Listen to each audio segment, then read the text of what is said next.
record this. No This problem. is Andrew Moore. Andrew Moore. He's going to introduce us to Radiant Sheet. Yes, it's called Silver Shield. Silver It was Shield. originally developed by NASA for the astronaut spacesuit.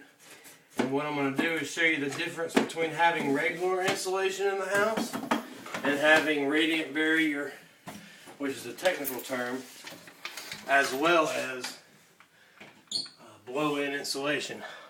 On the left side is with the Silver Shield, and on the right side is just your regular blow-in insulation. Now they're both got digital thermostats. Let me get these suckers on here. 25 degrees Celsius. Yeah. Well, a lot of it's going to pick up some of the heat from my car, because as the heat was rising, it was bouncing. So there'll be about a 2-degree difference usually on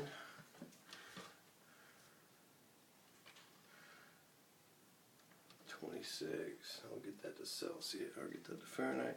There we go. So there's a 0.5 difference because this was inside while I was driving around. So the heat from my car. So what we're gonna do is got it plugged We got up. two lights that are Heat lamps. heat lamps. Yeah, otherwise known as a French fry lamp. Oh, yes, Hot, ain't it? it's hot. Well, it puts off 200 degrees, and while I'm outside measuring, we can let it heat up. But actually, the easiest thing So the thermostats are underneath the insulation, is or inside. actually inside the insulation. It's a pretty. I'm trying to get this to stay up. Oh, look at that. The right side's already heating up. Yeah, watch it heat up, and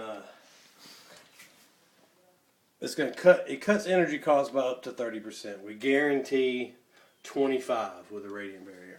25%. 25% of the electrical, or if you got heat, pretty much you're heating and cooling. Right. Because as the sun heats up the shingles, it heats up the decking board, and then it comes into the attic. And in this house, there's no way for the there's no ventilation. It don't look like, unless you got a ridge vent up there. I haven't seen. So yet. maybe an attic fan would Attic fan, a solar powered attic fan would work awesome. But I'm gonna, I'll put that in the estimate.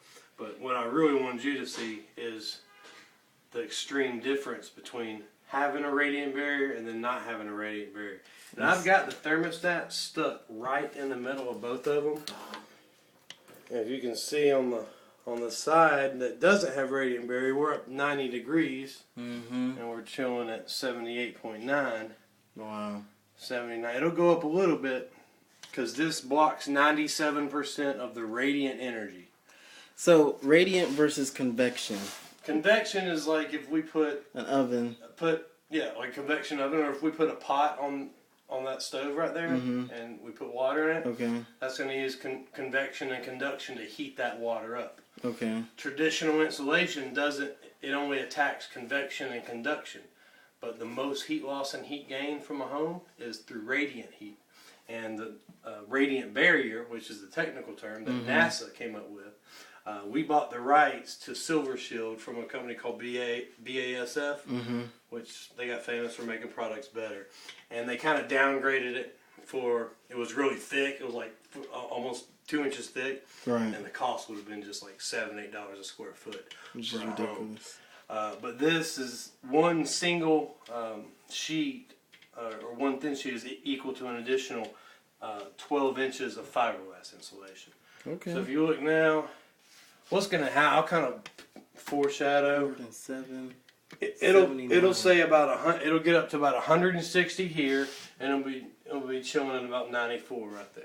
All right. It's night and day. I'm gonna stop this.